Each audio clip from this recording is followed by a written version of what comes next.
Hello and welcome to marvellous education. आज की video में मैं बात करने वाला हूँ on the topic orthogonal unit vectors के बारे में। एक्चुअली में जब तुम बुक अपना उल्टे होगे तो उसके अंदर बहुत सारे ऐसे सवाल दिखे होंगे वेक्टर्स के, जिसमें आई cap, J cap, K cap के फॉर्मेट में बहुत सारा सवाल दिया होगा। 3D में पूरा फिगर बना होता है और उन सवालों को सॉल्व करने में हमें बहुत प्रॉब्लम आता है। उन प्रॉब्लम्स को सॉल्व करने के लिए मैं ये कंप्लीट वीडियो तुम्हारे लिए लेकर आ गया हूँ। इसमें हम ऑर्थोगोनल वेक्टर्स कहते हैं किसको हैं, यूनिट वेक्टर क्या होता है, आई cap, J cap, K cap क्या होता है, या फिर उसके अंदर अगर मुझे पोजीशन वेक्टर निकालना हो, डिस्प्लेसमेंट वेक्टर निकालना हो, वेलोसिटी वेक्टर निकालना हो, एक्सेलरेशन वेक्टर निकालना हो, ये सारी चीज़ें हम कैसे कैलकुलेट कर सकते हैं आई कैप, जे कैप और के कैप के फॉर्मेट में। ये पूरा का पूरा डाउट मैं इस वाले वीडियो में तुम्हें बताऊंगा। तो अगर तुम्हें इससे रिलेटेड कोई भी डाउट पहले से रह गया हो तो आप इस वीडियो को कंप्लीट जरूर देखो। इसके पहले मैंने वेक्टर के ऊपर बहुत सारे वीडियोज़ बना दिए हैं। उन वीडियोज़ को अगर आपको देखना है तो ऊपर जाके सर्च करना है वेक्टर्स बाय मार्वेलस एजुकेशन। तो चलो ज़्यादा टाइम वेस्ट ना करते हुए स्टार्ट करता हूँ मैं तुम्हारा प्यारा वाला ये वीडियो।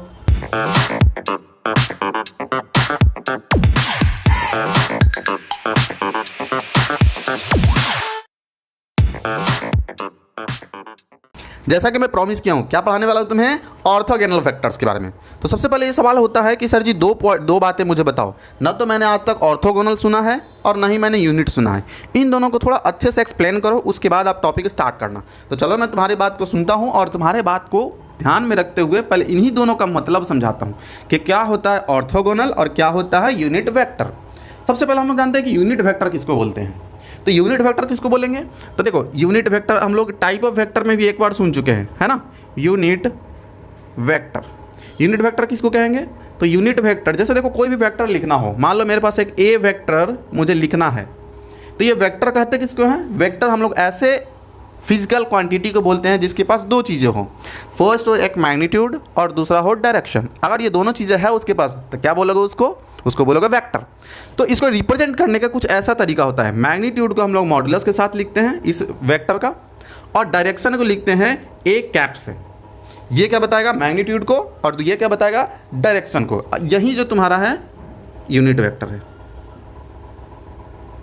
मतलब ऐसा वेक्टर जिसका मैग्नीट्यूड 1 हो और उस वेक्टर के डायरेक्शन में ही हो, उसको हम लोग बोलते हैं यूनिट वेक्टर। वो सिर्फ और सिर्फ डायरेक्शन बताने का काम करता है, बाकी उसका कोई मतलब नहीं होता है, बस इतना ही जान लो।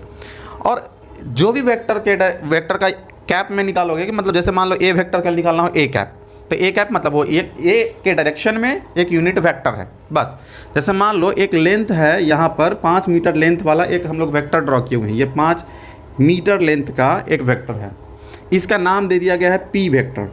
अगर मुझे इसका डायरेक्शन निकालना हो तो इसके लिए कैसे निकालेंगे इसका डायरेक्शन, तो इसके लिए डायरेक्ट बस कर लो ऐसे पी कैप निकाल लो। पी कैप निकालोगे तो इसका यूनिट पी कैप का 1 यूनिट हो जाएगा और ये बताएगा कि ये डायरेक्शन को बताएगा, बस और कुछ नहीं होगा इसमें। तो यही बोलते हैं इसको यूनिट वेक्टर। अगर यूनिट वेक्टर तुम्हें निकालना हो तो कैसे निकाल सकते हो, तो इस यूनिट वेक्टर को यहीं पर रहने दो, ए कैप को यहीं रहने दो, और क्या करो ये ए वेक्टर को अगर ए कैप यहीं रहने दें तो मैग्नीट्यूड यहाँ पर डिवाइड में आ जाएगा, तो ये मॉड ए से इसे डिवाइड कर देंगे और ये बन के आ गया यूनिट वेक्टर निकालने का एक छोटा सा फॉर्मूला।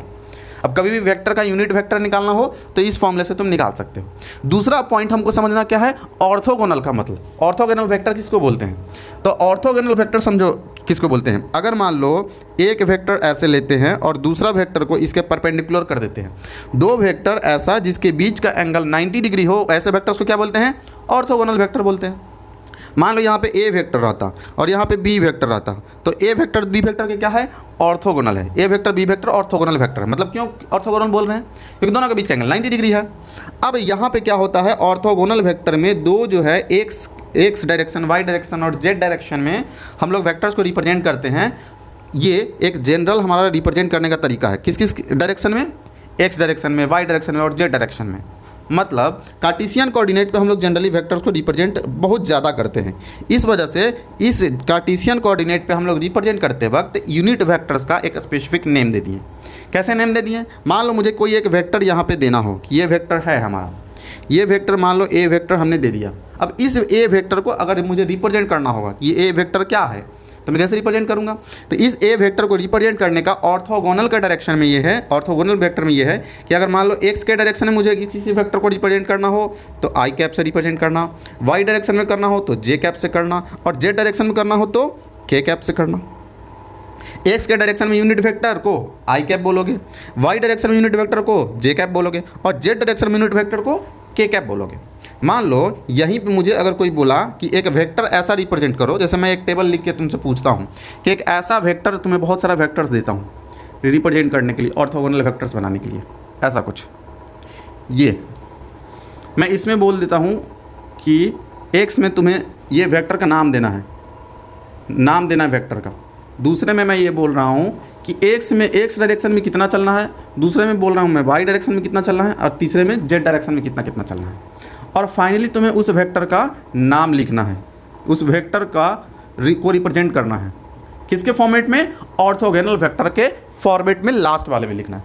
मान लो कहीं पे ये दे दिया कि ए वेक्टर तुम बना के मुझे दिखा दो, एक्स में कितना चलना, 5 यूनिट चलना, वाई और जेड में चलने की ज़रूरत नहीं है, सिर्फ एक्स में ही मैं चल रहा हूँ। तो इस ए वेक्टर को कैसे लिखोगे, ए वेक्टर को डायरेक्ट तुम रिप्रेजेंट कर दो, 5 किस में चले हो, सिर्फ एक्स में चले हो ना, तो एक्स में सिर्फ चले हो, इसीलिए तुम क्या करो, इस वेक्टर का नाम जब लिखना हो तो डायरेक्ट लिख दो 5 एक्स में चले हैं इसलिए 5 आई कैप, ठीक, तो ऐसे वेक्टर का नाम हो गया। दूसरा, अगर मान लो ऑर्थोगोनल वेक्टर तुमसे पूछ रहा है कि ए बी वेक्टर बता दो, 4 यूनिट चलना तुम किस में, वाई में, और 3 यूनिट चलना जेड में, तो इस वेक्टर का नाम कुछ कैसे लिख दोगे, दूसरा मैं ऑर्थोगोनल वेक्टर लिखूंगा 4 में, किस में है, वाई डायरेक्शन में गया है तो 4 जे कैप प्लस में, और जेड में कैसे चलना है, 3 यूनिट तो 3 के कैप, ऐसे लिख सकते हो। तीसरा ये बोल रहा है कि मान लो एक और वेक्टर इसको बना के दिखा दो, सी वेक्टर, ये कैसा होना चाहिए, 2 एक्स में चलना, 3 वाई में चलना और 4 जेड में चलना, तो ये कैसे लिखोगे, ये लिखोगे ये 2 आई कैप प्लस 3 जे कैप प्लस 4 के कैप, ऐसे चाहो तो ये ऑर्थोगोनल वेक्टर्स को लिख सकते हो तुम। अब मान लो कभी कभी निगेटिव में भी तो पूछ सकता है, तो निगेटिव में कैसे पूछ सकता है, मान लो ये वेक्टर लिख के तुम्हें दिया -4 3 और प्लस में 4, ये माइनस में 4, अब इस कोऑर्डिनेट पे इतना इतना डिस्टेंस चलना है तुम्हें, एक्स डायरेक्शन में, वाई डायरेक्शन में, जेड डायरेक्शन में, मतलब एक्स वाई जेड कोऑर्डिनेट ऐसे दे दिया है, तब कैसे लिखोगे, तो डी वेक्टर बराबर डायरेक्ट लिख दो -4 में आई कैप प्लस में 3 जे कैप और माइनस में 4 के कैप, बस आई cap J cap K cap के फॉर्मेट में लगा लगा के बस इनका नेमिंग तुम ऐसे कर सकते हो। दूसरा आता है कि इसका एडिशन कैसे करेंगे, इन वेक्टर्स का अगर मान लो मुझे ऐड करना हो तो ऐड कैसे करोगे,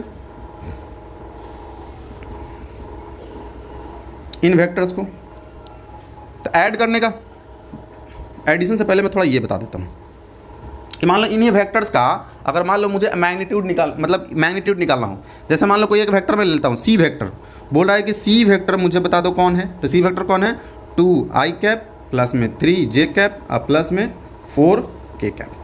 अब इसका बोल रहा है तुमसे कि यूनिट वेक्टर मुझे निकाल के बताओ। देखो कोई भी वेक्टर अगर इसमें जनरली रिप्रेजेंट करना हो तो कैसे मैं रिप्रेजेंट कर सकता हूँ, तो यहाँ मैं लिख के रिप्रेजेंट कर देता हूँ एक यूनिट, मतलब ये तो एग्जाम्पल्स में बताया ना, ये फॉर्मेट क्या होता है, किसी वेक्टर को रिप्रेजेंट करने का, एक्स आई कैप प्लस वाई में जे कैप प्लस जेड में के कैप। अगर मान लो इसी का मैग्नीट्यूड तुम्हारे से पूछ दे तो मैग्नीट्यूड कैसे निकाल सकते हो, मैग्नीट्यूड निकालने के लिए होता है x square plus y square plus में जेड स्क्वायर, इससे तुम मैग्नीट्यूड निकाल सकते हो। अगर मान लो तुम्हारे से यूनिट वेक्टर पूछ रहा हो कि एक डायरेक्शन में यूनिट वेक्टर मुझे बता दो, तो यूनिट वेक्टर का फॉर्मूला क्या होता है, यूनिट वेक्टर का होता है वो वेक्टर और उसको डिवाइड कर दो उसके मैग्नीट्यूड से, तो मैं यहाँ वेक्टर को डिवाइड कर दूंगा उसके मैग्नीट्यूड से, तो वो मुझे यूनिट वेक्टर उसका भी निकल जाएगा।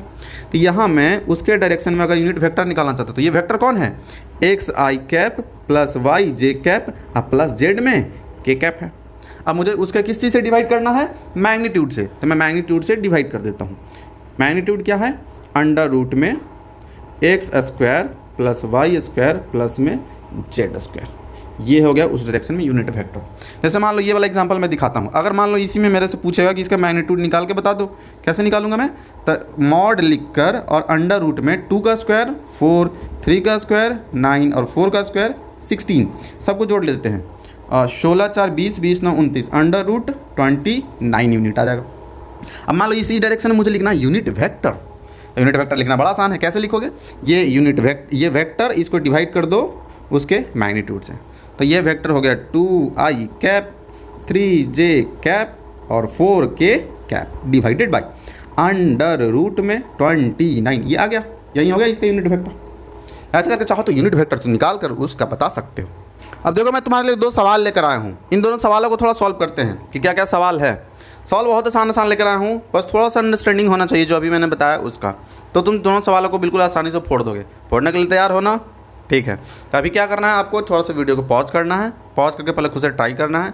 अगर क्वेश्चन बन जाता है तो अच्छी बात है, अगर नहीं बनता है तो बहुत अच्छी बात है, क्योंकि अगर तुमसे नहीं बनता तो मेरे वीडियो तुम आगे कंटिन्यू ध्यान से देखने वाले हो, जिससे मुझे व्यूज़ अच्छे मिलेंगे, जिसको ऑडियंस रिटेंशन बोलते हैं। तो अभी क्या है, मैं इन दोनों क्वेश्चन को सॉल्व करने जा रहा हूँ। तुमने वीडियो को पॉज से हटा दिया है, अभी तुमसे क्वेश्चन बनना था जो बन गया है, और जो नहीं बनना था उस डाउट को जानने के लिए तुम वीडियो को कंटिन्यू किए हो। ठीक है सर जी, इज्जत ले रहे हैं, नहीं तारीफ़ कर रहा हूँ मैं। ये जो है सॉल्यूशन पर आते हैं। बोल क्या रहा है कि find out a vector of 4 unit in direction of this one. बोल रहा है वेक्टर पता करिए, जो कौन सा वेक्टर होना चाहिए, ए वेक्टर होना चाहिए। मेरे से वो मांग रहा है ए वेक्टर, जिसका मैग्नीट्यूड कितना दिया हुआ है, 4 यूनिट। ए वेक्टर मुझे बताना है, मैग्नीट्यूड इसका कितना होना चाहिए, 4 यूनिट होना चाहिए। मतलब ए का मैग्नीट्यूड भी दे दिया है 4 unit. And in direction of, किसके डायरेक्शन में होना चाहिए, बी वेक्टर के डायरेक्शन में होना चाहिए, बी वेक्टर के डायरेक्शन में होना चाहिए, 8 आई कैप प्लस 6 जे कैप के डायरेक्शन में। यही सवाल कह रहा है। अब देखो बिल्कुल ध्यान से सुनना, मेरे से वेक्टर कौन सा पूछा जा रहा है, मेरे से वेक्टर पूछा जा रहा है ए वेक्टर। इसलिए मैं सबसे पहले यहाँ लिखूंगा कि ए वेक्टर का मतलब क्या होता है। मतलब होता है यही कि ए वेक्टर का मैग्नीट्यूड और साथ में उसका डायरेक्शन होना चाहिए। अगर ये दोनों चीज़ें हैं तो मैं ए वेक्टर को लिख दिया हूँ। ए वेक्टर का मैग्नीट्यूड के बारे में बोल रहा है कि 4 यूनिट ले लो, 4 यूनिट ले लिया मैं। इसका डायरेक्शन क्या लेना है, इसका डायरेक्शन वही लेना है जो बी का डायरेक्शन हो। तो बी का डायरेक्शन भी तो मुझे पता होना चाहिए। बी किस डायरेक्शन में कैसे पता चलेगा, बी के यूनिट वेक्टर से। तो बी के यूनिट वेक्टर को जानने के लिए मुझे क्या करना पड़ेगा, सबसे पहले बी का मैग्नीट्यूड निकाल लेते हैं। बी का मैग्नीट्यूड कैसे निकलेगा, अंडर रूट में, देखो जब 3 को रहे एक्स, मतलब एक्स डायरेक्शन में, वाई डायरेक्शन में, जेड डायरेक्शन में, तीनों में, तो तीनों में अंडर रूट करके स्क्वायरिंग कर दूँ। 2 डायरेक्शन में रहे तो सिर्फ 2 ही डायरेक्शन में करेंगे। इसको कर सकते हैं 8 का स्क्वायर और प्लस में 6 का स्क्वायर। तो 8 का स्क्वायर हो जाएगा 64 और 6 का स्क्वायर 36। तो अंडर रूट में यहाँ से 100 हो जाएगा 10 यूनिट। इतना तो सर जी आसान था, ये तो मैं भी कर लेता। अब मुझे चाहिए इसका डायरेक्शन भी, क्योंकि यहाँ ये कह दिया है कि जो डायरेक्शन लेना है ए का वो बी के डायरेक्शन को ही लेना है। तो बी का डायरेक्शन भी तो पता होना चाहिए। बी के डायरेक्शन निकालने के लिए हमें अभी सर ने बताया था कि उसका यूनिट वेक्टर निकाल लो, वहीं उसका डायरेक्शन होता है। तो बी के डायरेक्शन निकालना मैं चाहता हूँ, तो बी के डायरेक्शन निकालने के लिए हमें बी वेक्टर लिखना होता है और उससे डिवाइड करना होता है उसके मैग्नीट्यूड से। ये सर जी कौन सा नया बात बता दिए, अभी तो बताए थे, फिर से वही बात बता रहे हो आप। तो 8 आई कैप प्लस 6 जे कैप, मैं प्रैक्टिस करवा रहा हूँ, है ना, मैं प्रैक्टिस करवा रहा हूँ, ऐसा लिख सकते हो, प्लस 6 जे कैप। अब इसको कैसे लिख सकते हैं, 0.8 आई कैप प्लस 0.6 में जे कैप। ये हो गया हमारा इसका कुछ ना कुछ सॉल्यूशन। अब मुझे क्या करना है, इसे इस जगह पे जो यूनिट वेक्टर है इस वैल्यू को लाके पुट कर देना है, क्योंकि ए वेक्टर का डायरेक्शन बी वेक्टर के डायरेक्शन को ही कॉपी करके रखना है। तो हम बी वेक्टर का डायरेक्शन उठा लेते हैं। कितना आसान है, कितना आसान है, कितना आसान है। ये भी सवाल तुम्हारे से नहीं बन रहा था, अब बनेगा। अब इसके बाद इस टाइप का क्वेश्चन आएगा तो तुम जल्दी से फोड़ दोगे। इसलिए तो मैं बोला था, आता है तो अच्छी बात, नहीं आता है तो बहुत अच्छी बात। अब इसको मैं मल्टीप्लाई कर दूँ, 8 4 जा 32, 3.2 आई कैप प्लस 6 4 जा 24 जे कैप। ये हो गया आंसर, यही हो गया वेक्टर, ए वेक्टर जो तुम्हारे से पूछा जा रहा था। नेक्स्ट क्वेश्चन पे ध्यान देते हैं। थोड़ा सा इसमें चेंजेस हैं। क्या चेंज है, find out a vector with magnitude, ये विथ मैग्नीट्यूड सेम एज, थोड़ा सा मिस्टेक था, same as a and in direction of this one. ठीक है, 2 को वेक्टर लिया हुआ है। कौन कौन वेक्टर है, एक है 3 3 3 3 आई कैप प्लस 4 जे कैप। दूसरा एक और वेक्टर दिया गया है बी वेक्टर 8 आई कैप प्लस 6 जे कैप। इन दोनों वेक्टर से हमें यूज़ करके एक नया वेक्टर बनाना है। वो वेक्टर कौन बनाना है, मान लो मैं अपनी तरफ से मान लेता हूँ कि सी वेक्टर मुझे पता करना है। तो सी वेक्टर पता करने के लिए मुझे सी का मैग्नीट्यूड लिखना पड़ेगा और सी का डायरेक्शन लिखना पड़ेगा। लेकिन यहाँ ये कहा जा रहा है कि find out a vector with magnitude, जो मैग्नीट्यूड होना चाहिए वो सेम एज क्यों होना चाहिए, ए वेक्टर के मैग्नीट्यूड के बराबर होना चाहिए। तो ए का मैग्नीट्यूड तो अब मुझे पता होना चाहिए, सी का जो मैग्नीट्यूड है वो ए के मैग्नीट्यूड के बराबर होना चाहिए, मतलब ए के मैग्नीट्यूड के बराबर होना चाहिए। And in direction of b vector, B vector का जो डायरेक्शन है उस डायरेक्शन में सी का होना चाहिए डायरेक्शन। तो बी का जो यूनिट वेक्टर होगा वही मैं उठा के इसमें रख दूंगा क्योंकि उसी के डायरेक्शन में यूज़ करना है। तो देखो इतना आसान सा है। अब ए वेक्टर का मैग्नीट्यूड निकालो, बी का डायरेक्शन निकालो, दोनों को यहाँ पुट करो, सॉल्व कर दो, ख़त्म। इससे आसान सवाल पूछा जा सकता है? नहीं। तो मैं थोड़ा बस स्पीड में तुम्हें सॉल्व करके दिखाता हूँ। ये करूँगा सोल्व तुम्हारे ही सामने। पहले मुझे निकालना ए वेक्टर का मैग्नीट्यूड। ए का मैग्नीट्यूड कैसे निकाल सकते हैं? अंडर रूट में ये 3 का स्क्वायर 9 अब प्लस 4 का स्क्वायर 16, तो ये आ जाएगा 5 यूनिट। बी का मुझे क्या जानना है?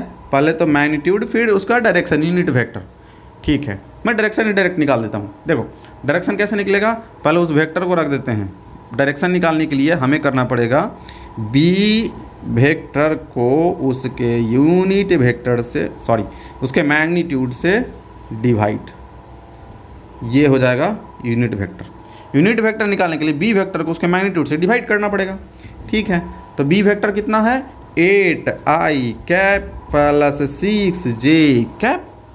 उसका यूनिट वेक्टर आ जाएगा क्या? 8 का स्क्वायर प्लस 6 का स्क्वायर। 8 का स्क्वायर मैं डायरेक्ट स्क्वायरिंग करके लिख देता हूँ। 8 का स्क्वायर कितना? 36 और 6 का स्क्वायर कितना? गलत, बिल्कुल गलत। 8 का स्क्वायर 64, 6 का स्क्वायर 36। जल्दी जल्दी बताना चाहो ना तो थोड़ा ऐसा ही होता है, माइंड गड़बड़ हो जाता है। तो ये मैं सॉल्व करता हूँ इसे। 8i cap plus 6j cap, ये दोनों को ऐड करेंगे 64 और 36 तो हो जाएगा 100, मतलब डिवाइडेड बाई 10, ये हो जाएगा 0.8i cap plus 0.6j cap. ऐसा ये बी वेक्टर का यूनिट वेक्टर आ गया है ना। अब दोनों का मैं वैल्यू यहाँ पुट करता हूँ। ए का मैग्नीट्यूड कितना? 5 यूनिट इनटू बी का डायरेक्शन कितना? 0.8i कैप प्लस में 0.6j कैप। ऐसा टिंग। अभी से मल्टीप्लाई करना आसान है। 8 × 5 = 40, 4i कैप 6 × 5 = 30, 3j कैप। ये हो गया सी वेक्टर। इस तरीके से चाहो तो इन दोनों सवालों को तुम फटाफट फोड़ सकते हो। अब मैं तुम्हें बताने वाला हूँ कि दो वेक्टर्स को ऑर्थोगोनल में अगर तुम्हें ऐड करना हो तो कैसे ऐड कर सकते हो, कैसे सब्ट्रैक्ट कर सकते हो, इन दोनों को मैं बताऊंगा। आई होप दोनों क्वेश्चन तुम्हें समझ में तो आ ही गया होगा। इतना आसान क्वेश्चन मैं करवाया था। ऐसे सवालों को तुम मिनटों में फोड़ ही दोगे। अब देखो मैं तुम्हें सवाल सिखाता हूँ एडिशन से रिलेटेड। अगर ऑर्थोगोनल वेक्टर में एडिशन करना हो तो कैसे ऐड करेंगे, कैसे सब्ट्रैक्ट करेंगे, या उससे रिलेटेड और भी कुछ अलग अलग टाइप के सवाल पूछेगा तो कैसे हम उसको सॉल्व करेंगे, कैसे हैंडल करेंगे, इसको भी देखते हैं। थोड़ा बहुत इसमें मैं स्पेस पहले बना लेता हूँ। देखते हैं क्या जानना है हमें। एडिशन ये तीसरा टाइप हो गया भाई साहब। एक तो हमने बताया था ट्रायंगल लॉ, दूसरा बताया था पैरेललोग्राम लॉ, और तीसरा बताया था पॉलीगॉन लॉ। और उन लॉ के अलावा ये ऑर्थोगोनल वेक्टर का अगर एडिशन करना हो तो उन सारे लॉज को फेल करके ये नया तरीका आता है। जैसे मान लो एक वेक्टर मेरे पास दिया हुआ है तो ऑर्थोगोनल वेक्टर्स को कैसे लिखते हैं मान लो x1i cap plus y1j cap plus z1k cap, ऐसे लिखा हुआ है। मान लो एक और ऑर्थोगोनल वेक्टर में लेके चलता हूँ, x2 में i कैप प्लस y2 में j कैप प्लस z2 में z1 यहाँ z2 में k कैप। अब इन दोनों वेक्टर्स को मुझे ऐड करना है तो कैसे मैं ऐड करूँगा? अगर ऐड करना हो तो बहुत आसान है, इससे आसान एडिशन तो किसी में देखे ही नहीं। सबसे ईजीएस्ट मेथड जो है इस ऑर्थोगोनल वेक्टर में ही होता है। x को x से माइनस करना, y को y से और z को z से। डिपेंड करता है कि तुम्हें एडिशन के लिए यहाँ पे मान लो रिजल्टेंट निकालने के लिए क्या कुछ दिया हुआ है। तो एडिशन में तो कोई दिक्कत नहीं है, ए में बी को ऐड करो, बी में ए को ऐड करो तो कोई दिक्कत ही नहीं है। अगर मान लो यहाँ पे दिया हुआ है ए वेक्टर प्लस में बी वेक्टर निकाल के बता दो, कैसे बताओगे? तब क्या करना, x1 में x2 को ऐड कर देना, y1 में y2 को ऐड कर देना और z1 में z2 को ऐड कर देना। तो ये फाइनल जो तुम्हारा वेक्टर रहेगा वहीं ऐड होने के बाद वेक्टर रहेगा। मान लो किसी को अगर दे दिया हो कि रिजल्टेंट वेक्टर ऐसे निकालिए, ए वेक्टर में से बी वेक्टर को माइनस करिए, फिर कैसे निकालोगे? ए और बी वेक्टर में से माइनस करना है, किस में से किसको? ए में से बी को। तो x1 में से x2 को माइनस करना, y1 में से y2 को और z1 में से z2 को। ये बात ध्यान में रहे। तो ठीक है, ये सर जी बहुत लग रहा है कि डिफ़िकल्ट चीज़ बता रहे हैं, इतना ध्यान से बता रहे हैं आप। ये सब तो मैं 2 मिनटों में सीखने वाला बालक हूँ, मैं टॉपर हूँ 10th तक का। ठीक है, दूसरा ये y1 minus y2j cap z1 minus z2k cap. अगर मान लो ऐसे तुमसे पूछ दिया जाए, अब मैं बताऊंगा तुम्हें, जान के बताऊंगा, बी माइनस ए वेक्टर। फिर कैसे निकालोगे तुम? तो फिर तुम निकालोगे x2 minus x1 I cap और दूसरा y2 minus y1 J cap plus z1 minus z2 minus z1 K cap. ऐसा लिख सकते हैं अपन। तो ये हो गया दोनों वेक्टर को निकालने का एडिशन और सब्ट्रैक्शन का रूल जो तुम निकाल सकते हो। और अगर मान लो तुमसे एक सवाल दिया जाए एडिशन का, कैसा सवाल दिया जा सकता है? ए वेक्टर मान लो दिया हुआ है 5 आई कैप प्लस 4 जे कैप प्लस 3 के कैप। बी वेक्टर दिया हुआ है तुम्हारे पास 3 आई कैप प्लस 2 जे कैप प्लस 2 के कैप। माइनस यहाँ कर देते हैं एक जगह और कहीं माइनस कर देते हैं, यहाँ कर देते हैं। अब इन दोनों को मुझे 3 चीज़ें करके निकालना है। पहला तो ए प्लस बी निकालिए, दूसरा बोला है ए माइनस बी निकालिए, तीसरा लिखा हुआ है बी माइनस ए निकालिए, और चौथा दिया हुआ है 2a माइनस 3b निकालिए। कैसे कैसे निकालेंगे इसको देखते हैं। ए वेक्टर प्लस बी वेक्टर कैसे निकलेगा? तो फर्स्ट नंबर अगर तुम्हें सॉल्व करना हो ए प्लस में बी तो कैसे सॉल्व करोगे? आई कैप में आई कैप को, जे कैप में जे कैप को, के कैप में के कैप को सॉल्व करना। तो जोड़ने में क्या करना है? डायरेक्टली जोड़ते चलना है। 5 3 8 आई कैप, ठीक है। इन दोनों को जब जोड़ने चलेंगे तो मुझे -4 में से 2 को जोड़ेंगे तो मुझे -2 जे कैप आएगा। तो यहाँ मैं लिखूँगा माइनस में 2 जे कैप प्लस में के कैप में क्या आएगा? 3 में 2 को जोड़ोगे बट 3 में से 2 माइनस करना पड़ जाएगा मुझे जब जोड़ने जाएंगे तो बच जाएगा सिर्फ और सिर्फ के कैप। यह होगा के कैप, ठीक है। दूसरा नंबर क्या कुछ पूछ रहा है मेरे से? दूसरा नंबर पूछ रहा है, ये हो गया। सेकेंड नंबर में ए वेक्टर माइनस बी वेक्टर निकालना है। तो ए वेक्टर में से माइनस करना है बी वेक्टर को। तो देखो इसमें मैं थोड़ा लिख के बताता हूँ। एक वेक्टर में कौन है? ये पूरा 5 आई कैप माइनस 4 जे कैप प्लस 3 के कैप। 5 आई कैप माइनस 4 जे कैप प्लस 3 के कैप में से माइनस करना है किसे? तो किसे माइनस करना है? 3 आई कैप 2 जे कैप। 3 यहाँ मैं लिखता हूँ, स्पेस कम हो जा रहा है। 3 आई कैप प्लस 2 जे कैप और माइनस में 2 के कैप। इन दोनों का माइनस करना है। देखो माइनस करते वक्त क्या होगा कि ये जो माइनस है इन सब का साइन चेंज कर देगा, साइन उल्टा कर देगा। तो ये माइनस में हो जाएगा। तो 5 में से 3 माइनस हुआ कितना हो जाएगा? 2 आई कैप। वैसे ही -4 में से, अब ये प्लस नहीं, अब माइनस में होगा क्योंकि ये साइन माइनस कर देगा। तो -4 -2 माइनस में 6 जे कैप। वैसे ही ये प्लस में और ये भी प्लस में अब हो जाएगा तो प्लस में 5 के कैप। वैसे ही तीसरा नंबर बी वेक्टर माइनस ए वेक्टर, ये डू योर सेल्फ, खुद से करो। फोर्थ नंबर देखते हैं। अगर 2 A cap plus 3 B cap दे दिया फिर कैसे करेंगे? तो 2 ए कैप ये कैसे निकलेगा? सबसे पहले 2 ए कैप निकाल दो, फिर 3 बी कैप निकाल दो। तो 2 से इस पूरे वेक्टर में मल्टीप्लाई करो। कैसे मल्टीप्लाई करोगे? तो देखो 5 है, ये क्या करना है? 2 है इनटू वेक्टर कौन सा दिया हुआ है? A vector. तो है 5 आई कैप माइनस 4 जे कैप प्लस 3 के कैप। बड़ा आसान है। क्या करना है? इस डिजिट से सब में इंडिविजुअली इसमें मल्टीप्लाई कर देना। वो मल्टीप्लाई करके तो फिर 2 ए कैप आ जाएगा। तो ये कैसे मल्टीप्लाई कर सकते हो? 5 2 जा 10 आई कैप माइनस 2 4 जा 8 जे कैप और प्लस में 3 2 जा 6 के कैप। वैसे ही अगर हमें दूसरा क्या निकालना? -3 बी वेक्टर। तो माइनस मतलब सबका साइन उलट देना है और 3 से भी मल्टीप्लाई भी करना है, दोनों काम करना है।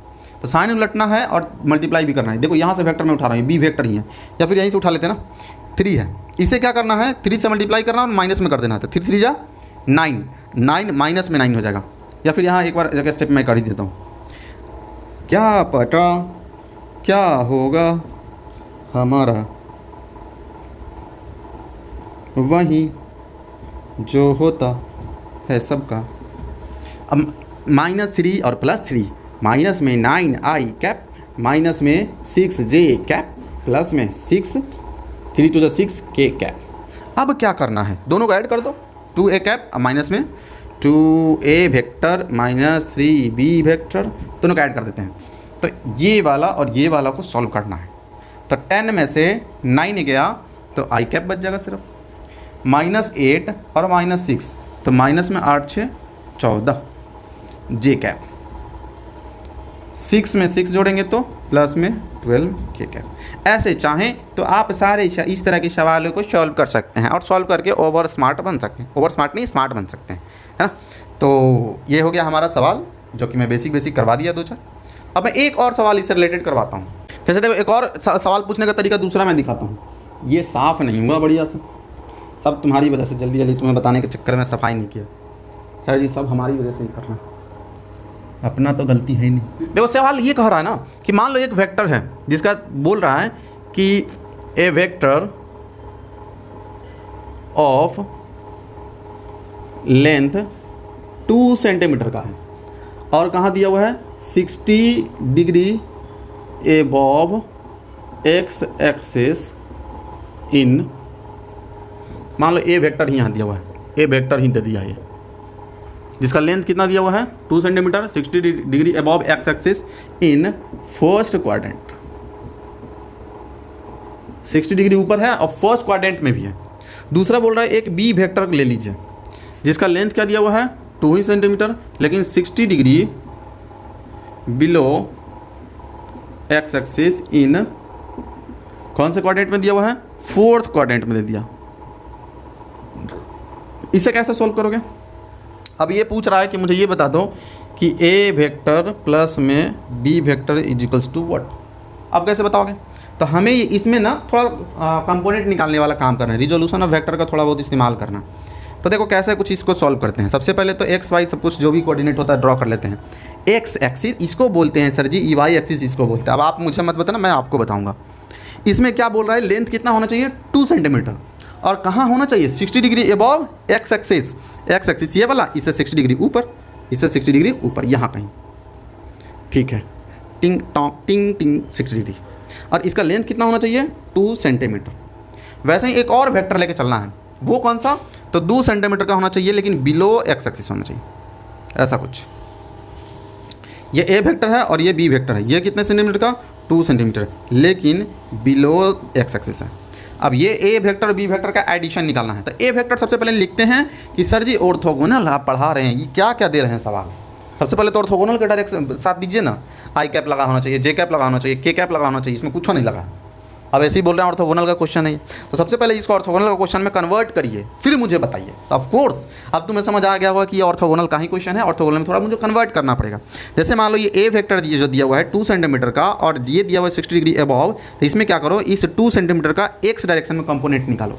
तो इसमें क्या करना है, ए वेक्टर को लिखने के लिए एक्स डायरेक्शन में कंपोनेंट ए वेक्टर का निकालना है और उसमें लिख देना है आई कैप, प्लस में बी वेक्टर का मतलब ए ही वेक्टर का वाई डायरेक्शन में कंपोनेंट निकालिए, फिर उसके साथ लगा दीजिए जे कैप। अगर जेड भी रहता तो जेड में भी वैसे ही लगा देते।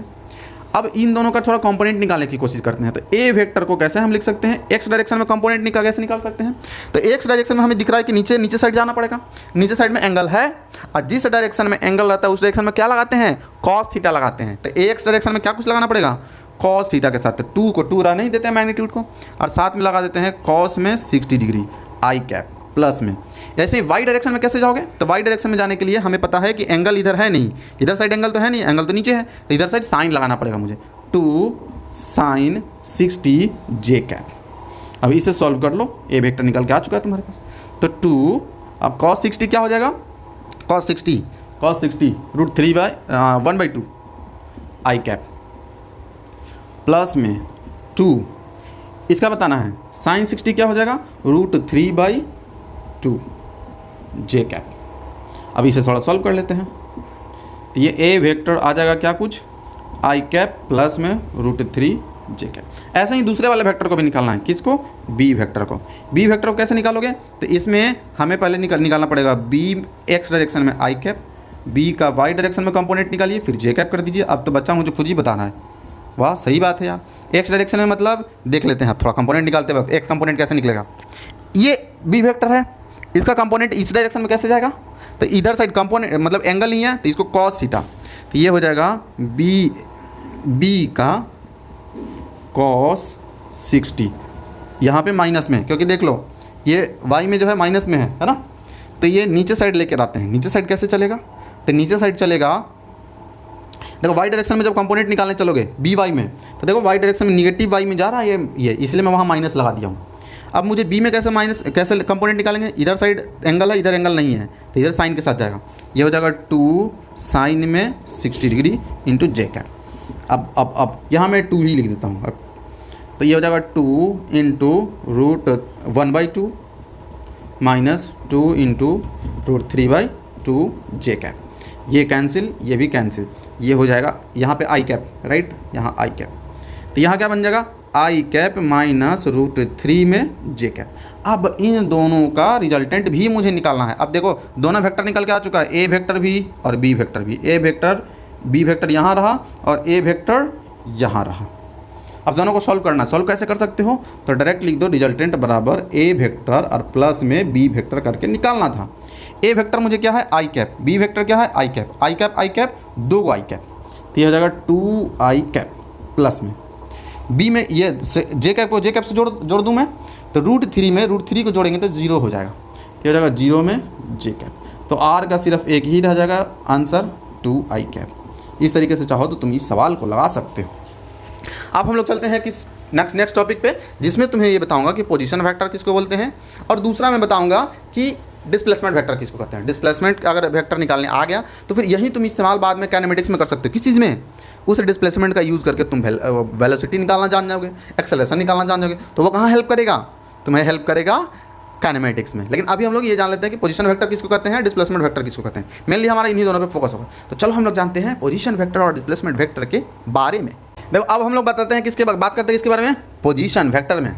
ये पोजीशन क्या होता है, हायर पोजीशन लोअर पोजीशन होता है क्या, नहीं, लोकेशन होता है। जो आप गूगल मैप पे सर्च करते हो ना, उस लोकेशन को अगर जाके देखने जाओगे तो उसमें कोऑर्डिनेट बताता है। जब बड़ा बड़ा जो मतलब हॉलीवुड वाला मूवी होता है उसमें देखोगे तो बड़े लेवल पे जब हम लोग को ऊपर साइड से एरोप्लेन वगैरह से चल रहे हो तो यहाँ पर पटना का जो एयरपोर्ट है इस कोऑर्डिनेट पे है, इस कोऑर्डिनेट पे है, तो मतलब इस कोऑर्डिनेट पे है, मतलब वो उसका लोकेशन है, उस लोकेशन से पकड़ लो, एक्स एक्सिस का, वाई एक्सिस का और जेड का डायरेक्शन तुम्हें बता दिया है।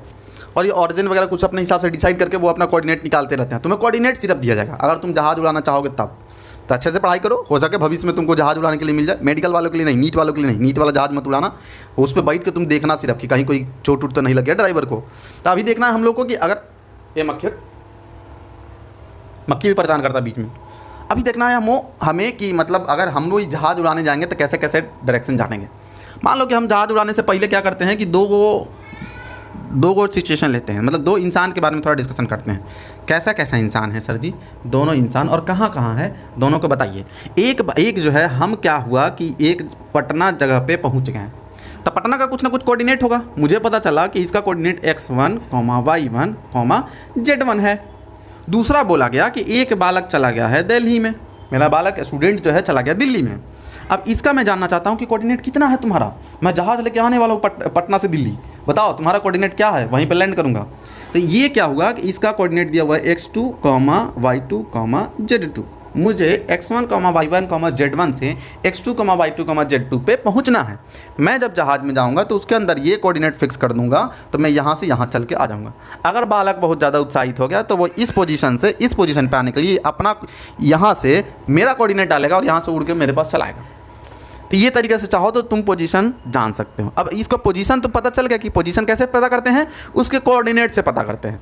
अब ये पोजीशन कोऑर्डिनेट से पता करते हैं, तो इस वाले का अगर मुझे मान लो इस पटना का मुझे जानना है कि पोजीशन वेक्टर कैसे निकालेंगे, तो कहो सर जी पोजीशन वेक्टर क्या है।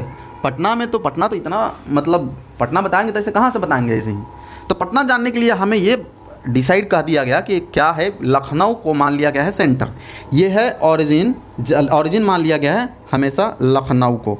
जब भी माना जाएगा किसी भी जगह का लोकेशन नापा जाएगा तो अब से लखनऊ से ही नापा जाएगा, तो यूपी वाले खुश हो जाएंगे। तो यूपी का लखनऊ जो है वो बनाया गया है ऑरिजिन मतलब 0,0,0, तो ये लखनऊ है। लखनऊ से ही हर पोजीशन पूरे दुनिया का, पूरे इंडिया का कोऑर्डिनेट निकालना होगा कि यहीं से डिस्टेंस कितना डिस्टेंस पे है, एक्स डायरेक्शन में, वाई डायरेक्शन में, जेड डायरेक्शन में, पूरा का पूरा अगर मान लो फिक्स किया गया। ये रियल नहीं है, मैं एक इमेजिनेशन के साथ बता रहा हूँ।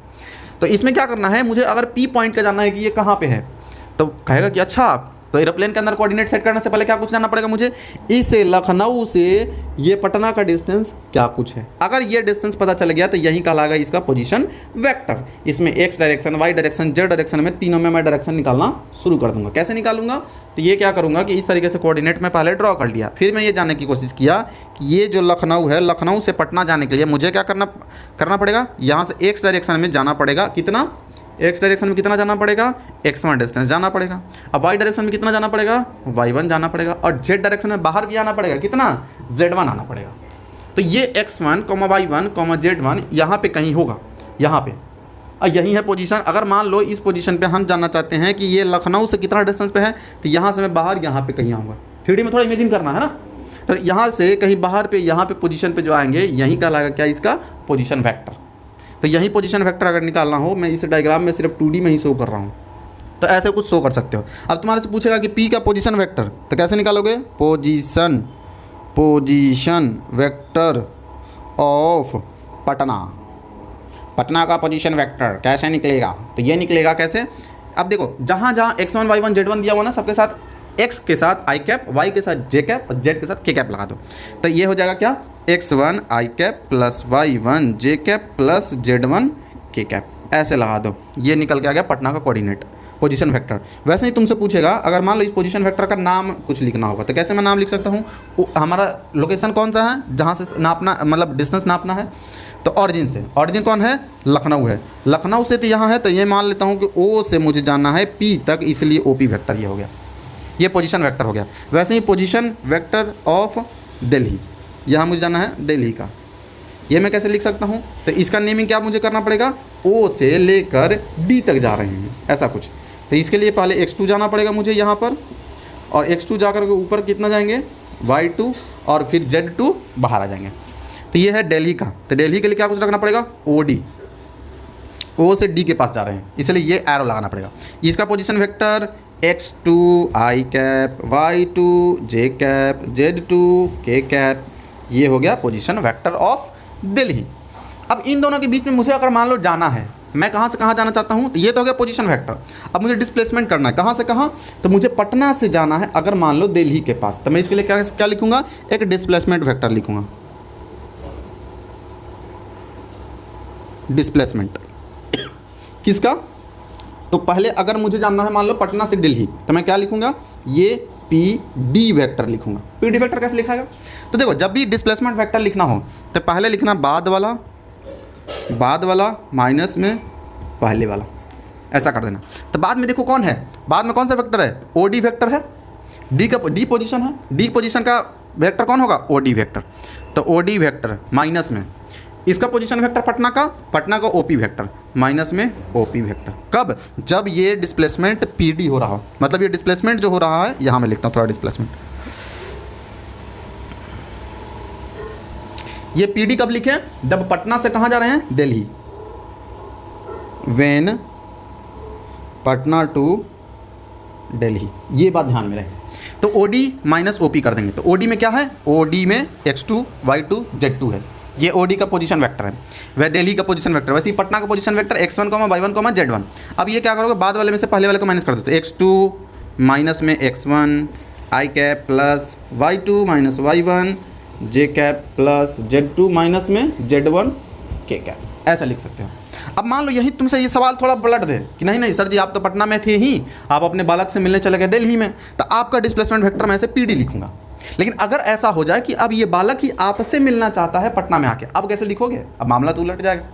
या फिर जैसे मैंने ये चाहता है कि दिल्ली से पटना में मिलने आए, तो पटना से दिल्ली आए थे तो क्या हुआ था, इसका नाम PD वेक्टर हुआ था।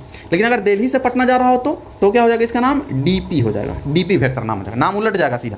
तो मैं DP वेक्टर लिखना चाहता हूँ, क्यों, क्योंकि दिल्ली से पटना मुझे आना है, तो इसके लिए क्या लिखूंगा मैं, DP वेक्टर। DP वेक्टर कैसे लिख सकते हैं, तो DP वेक्टर लिखने के लिए बाद वाले में से पहले वाले को माइनस करते हैं, P में से D को माइनस करेंगे, तो P का position vector OP vector minus में D का पोजीशन वेक्टर OD माइनस में OD कर देंगे। इस तरीके से चाहो तो माइनस करके आप निकाल सकते हो। अब देखो OP वेक्टर हम लोग जानते हैं, OP वेक्टर देख लो, x1 y1 z1, और DP vector x2 y2 z2, तो x1 में से x2, y1 में से y2 और z1 में से z2, यही हो जाएगा डिस्प्लेसमेंट वेक्टर DP का। तो ये कर देते हैं, हो जाएगा x1 minus x2 i cap, y1 minus y2 j cap, plus में z2 minus z1 k cap, sorry z1 minus z2 k cap. इस तरीके से चाहो तो तुम निकाल सकते हो। अब थोड़ा एक एग्जांपल वगैरह हम लोग लेके आगे सॉल्व करते हैं, लेकिन इससे पहले मैं थोड़ा 2-3 और बातें बताता हूँ।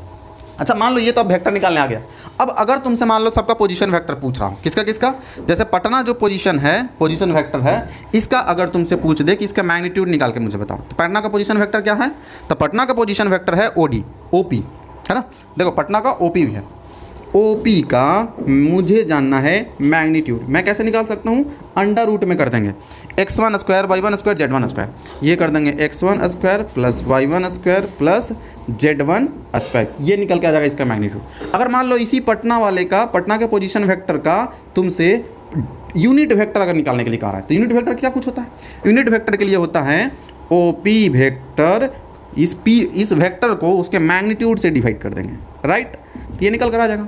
तो ये वेक्टर क्या कुछ है, x1 i cap plus y1 j cap plus z1 k cap divided by, इसका मैग्नीट्यूड क्या है, ये है रूट में, रूट अंडर में x1 square plus x2 square plus y1 square plus z1 square, ये हो गया इसका यूनिट वेक्टर। ऐसे यूनिट वेक्टर किसी पोजीशन वेक्टर का निकाल सकते हो। वैसे ही चाहो तो तुम दिल्ली का भी निकाल सकते हो। दिल्ली का कैसे निकालोगे, तो d o d, Delhi position vector है, इसका अगर मान लो हमें मैग्नीट्यूड निकालने के लिए कह दिया जाए तो मॉडुलस लगा देंगे अंडर रूट में, इसका पोजीशन वेक्टर क्या कुछ है x2 y2 और z2, तो लिख देंगे x2 square plus y2 square plus में z2 स्क्वायर। अगर मान लो ओ डी का ही अगर यूनिट वेक्टर मेरे से पूछ दे तो मैं क्या करूँगा, ओ डी वेक्टर को डिवाइड कर दूंगा ओ डी के मैग्नीट्यूड से। ओ डी वेक्टर कौन है, ओ डी वेक्टर है x2 i cap plus y2 j cap plus में z2 k कैप। इसको डिवाइड किससे कर देंगे, उसके मैग्नीट्यूड से। मैग्नीट्यूड क्या पूछा है, ऊपर देख लो रूट अंडर के साथ x2 square plus y2 square plus में z2 स्क्वायर। अगर मान लो डिस्प्लेसमेंट वेक्टर का यही सब चीज़ पूछ दे, फिर कैसे निकालोगे, मान लो इस डी वेक्टर का या फिर पी वेक्टर का, अगर मान लो पी वेक्टर का तुम्हारे से पूछ दिया जाए मैग्नीट्यूड, फिर कैसे निकालोगे, फिर पहले पी वेक्टर मुझे बताओ तो सही कौन है पी वेक्टर, तो पी वेक्टर है ये, है ना। अभी हम पी वेक्टर निकाले थे, ये डिस्प्लेसमेंट वेक्टर का हम लोग को मैग्नीट्यूड जानना है, तो ये स्क्वायर ये स्क्वायर ये स्क्वायर, वैसे ही कर दो जैसे पहले करते थे मैग्नीट्यूड निकालते वक्त, x2 माइनस x1 का square plus y2 minus y1 का square plus z2 minus z1 का स्क्वायर, ये इसका मैग्नीट्यूड हो गया।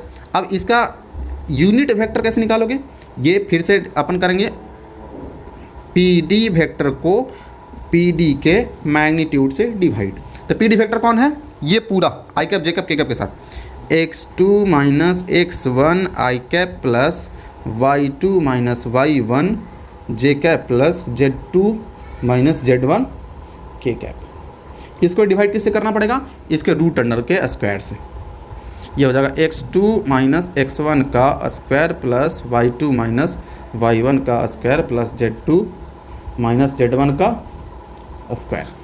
ये हो गया यूनिट वेक्टर निकालने का इसका तरीका। अब ऐसे ही अगर मान लो तुमसे ये पूछ दे कि ये बता दीजिए डीपी का, फिर से हमें मैग्नीट्यूड डीपी का ही बता दीजिए फिर यूनिट वेक्टर, तो सबका निकाल सकते हो। तो ये झूठ मूठ का सिर्फ ये एक तरीका है जो मैं थोड़ा लंबा करके बताया, पर इससे डरने की जरूरत नहीं है, क्योंकि जब भी तुम्हें वैल्यू मिलेगा वो अंक के साथ मिलेगा, x1 x2 y1 y2 ऐसे कुछ नहीं मिलेगा, सिर्फ देखने से ऐसा लग रहा है। तो एक दो क्वेश्चन करके ही दिखा देता हूँ मैं तुम्हें कि कैसे कैसे क्वेश्चन आएंगे और कैसे तुम उसको डील करोगे। देखते हैं क्वेश्चन। अगर मान लो एक सवाल तुमसे ऐसे पूछ दे, सवाल ये पूछा जाए, जनरली ये सवाल जो है तुमको काइनेटिक्स में इससे रिलेटेड बहुत प्रैक्टिस करवाऊंगा, इसलिए वेक्टर में बहुत ज़्यादा टाइम वेस्ट नहीं कर रहा। तो क्या है कि एक सवाल मैं तुम्हें सिखाता हूँ। अगर मान लो ये बोल रहा है कि एक पॉइंट है, ये दिया हुआ है 2,1, ये क्यू पॉइंट है 9,25, बोल रहा है ए से बी के पास मुझे जाना। जाते वक्त मैं अपना स्पीड जो रखा हूँ वो रखा हूँ 25 मीटर पर सेकेंड। अब ये बताना है कि पी से मैं क्यों गया, तब मैं 25 का स्पीड से गया। अब स्पीड तो स्केलर क्वांटिटी होता है ना, इसीलिए देखो इसके पास सिर्फ मैग्नीट्यूड है। अब अगर तुम्हें बोलेगा कि ये बताओ इस वक्त वेलोसिटी वेक्टर मेरा क्या है, इस वक्त मेरे से ये पूछ दिया वेलोसिटी मेरा क्या है। वेलोसिटी मतलब वेक्टर क्वांटिटी, स्पीड मतलब सिर्फ स्केलर क्वांटिटी, और वेलोसिटी में मुझे डायरेक्शन भी बताना पड़ेगा, मैग्नीट्यूड भी बताना पड़ेगा, दोनों बताना पड़ेगा। ठीक है, तो सबसे पहले ये जान लें कि वेलोसिटी वेक्टर होगा कौन। तो वेलोसिटी वेक्टर होगा पी से क्यू जा रहा है ना, इसका मतलब पी क्यू हो जाएगा। ये पी क्यू वेक्टर मुझे मेरे से पूछ रहा है ना, ये पी क्यू वेक्टर ही पूछ रहा है, यही सवाल है। अब इसको जानने के लिए सबसे पहले मुझे ये जानना पड़ेगा कि ये पोजीशन वेक्टर क्या कुछ, मतलब इसका पोजीशन वेक्टर क्या हो जाएगा पी का, तो पी का पोजीशन वेक्टर हो जाएगा 2i कैप प्लस में 1j कैप। अगर मेरे से पूछेगा क्यू का पोजीशन वेक्टर तो कैसे बताओगे, 9 में i कैप प्लस में 25 में 25 जे कैप। अब डिस्प्लेसमेंट यहाँ से वहाँ हो रहा है, तब डिस्प्लेसमेंट वेक्टर पी क्यू मुझे पता करना पड़ेगा। पी क्यू मतलब क्यू का पोजीशन वेक्टर माइनस पी का पोजीशन वेक्टर, बाद वाले में से पहले वाले को माइनस करते हैं। तो बाद में कौन है 9, 9 में से 2 गया 7, 7 आई कैप, और 25 में से 1 गया प्लस में 24 जे कैप। इस तरीके से ये पी क्यू देखो वेक्टर निकल के आ गया। अब बोल रहा है कि एक स्पीड निकालना है, स्पीड दिया हुआ इसका स्पीड और वेलोसिटी पूछ रहा है, तो वेलोसिटी पी क्यू का मुझे निकालना है, मतलब पी क्यू पूरा का पूरा वेक्टर ही निकालना है मुझे। ये पी क्यू वेक्टर आ चुका है, और ये पी क्यू वेक्टर कौन सा वेक्टर है? डिस्प्लेसमेंट वेक्टर है, राइट। मुझे कौन सा निकालना है? पी क्यू वेलोसिटी वेक्टर निकालना है। पी क्यू पर ये क्या होना चाहिए? वेलोसिटी होना चाहिए, ठीक। तो ये पी क्यू वेलोसिटी निकालने के लिए मुझे ये पता है कि सबसे पहले तो मुझे यहाँ करना पड़ेगा पी क्यू का मैग्नीट्यूड मुझे पता होना चाहिए, और साथ में पी क्यू का क्या पता होना चाहिए? डायरेक्शन। दोनों चीज़ें पता होना चाहिए। तो अच्छा ये बताओ, जिस डायरेक्शन में ये जा रहा है, डिस्प्लेसमेंट हो रहा है, उसी डायरेक्शन में इसका वेलोसिटी भी है, इसी डायरेक्शन में वेलोसिटी है इसका। इसलिए कह सकते हैं जो डिस्प्लेसमेंट वेक्टर का हमारा ये डायरेक्शन होगा, वही डायरेक्शन होगा इस वेलोसिटी के वेक्टर का भी, सेम डायरेक्शन में ही जा रहा है। इसीलिए मैं क्या करूँगा, पहले इस पी क्यू का कैप निकालूंगा, मतलब उसका डायरेक्शन निकालूंगा। डायरेक्शन निकालने के लिए उसका यूनिट वेक्टर निकालेंगे, तो पी क्यू कैप से मुझे निकल जाएगा उसका डायरेक्शन। निकाल लेते हैं। पी क्यू वेक्टर को डिवाइड करेंगे उसके मैग्नीट्यूड से, तो वो निकल के आ जाएगा। पी क्यू वेक्टर कितना है? 7 आई कैप प्लस 24 में जे कैप डिवाइडेड बाई, और इसका मतलब मैग्नीट्यूड कैसे निकालेंगे? रूट अंडर में नीचे स्क्वायरिंग कर देंगे, तो 7 का स्क्वायर 49 प्लस में 24 का स्क्वायर 24 का स्क्वायर, मैं यहाँ लिख देता हूँ 7 का स्क्वायर प्लस में 24 का स्क्वायर। तो ये कैसा कुछ आ जाएगा? 7 आई कैप प्लस 24 में जे कैप डिवाइडेड बाई 7 का स्क्वायर 49 प्लस में 24 का 576। इन दोनों का ऐड करोगे तो हो जाएगा 7 I cap plus 24 J cap divided by, ये ऐड करोगे तो हो जाएगा 625। तो यहाँ से आ जाता है पी क्यू कैप बराबर ये 7 I cap plus 24 J cap divided by 25। ये डायरेक्शन निकल के आ गया डिस्प्लेसमेंट का। अब वहाँ पे मैं इस्तेमाल कर लूँगा। पी क्यू का मैग्नीट्यूड कितना दिया हुआ है? पी क्यू का स्पीड ही उसका मैग्नीट्यूड होगा। ये होगा 25 मीटर का स्पीड से चल रहा था, और डायरेक्शन इसका ये वाला है, तो ये हो जाएगा मल्टीप्लाइड बाई सही जा रहा हूँ मैं 7 I cap plus 25 J cap, 7 I cap plus 24 J cap divided by 25। ये कट जाएगा, ये कट जाएगा एक बार में, ये बच जाएगा 7 I cap plus 24 J cap. यही हो गया वेलोसिटी वेक्टर, ये हो गया वेलोसिटी, यही हो जाएगा आंसर। इस तरीके से चाहो तो तुम सॉल्व कर सकते हो किसी भी सवाल को जो कि थोड़ा बहुत रिलेटेड था इसके पहले वाले टॉपिक से। तो इस तरीके से चाहो तो डिस्प्लेसमेंट, पोजीशन सब कुछ निकाल सकते हो इस टॉपिक से, इस वेक्टर का इस्तेमाल करके। अब हमारा फोकस होगा वेक्टर का एडिशन सिखा दिया, मैं मल्टीप्लिकेशन एडिशन सिखा दिया, सब्ट्रैक्शन दिखा दिया, उसको पोजीशन वेक्टर निकालना सिखा दिया ऑर्थोगोनल के अंदर। अब हम लोगों का फोकस होगा वेक्टर के मल्टीप्लिकेशन का ऊपर। मल्टीप्लिकेशन के ऊपर मैं अगले वीडियो में बात करूंगा, नेक्स्ट वाले वीडियो में। उस वीडियो को जरूर देखना, और जो भी वेबसाइट पे अभी डीपीपी जा रही हैं या फिर जो क्विजेज आ रहे हैं उनको सॉल्व करते चलना है, ताकि तुम्हारा पढ़ाई बेस्ट चले, ये समझ जो है ना बहुत अच्छा बन जाए, कलम का रफ्तार बना रहे। इस वीडियो में इतना ही जान देते हैं। वीडियो कैसा लगा कमेंट बॉक्स में जरूर बताना। मिलते हैं अगले वीडियो में, तब तक के लिए बाय बाय।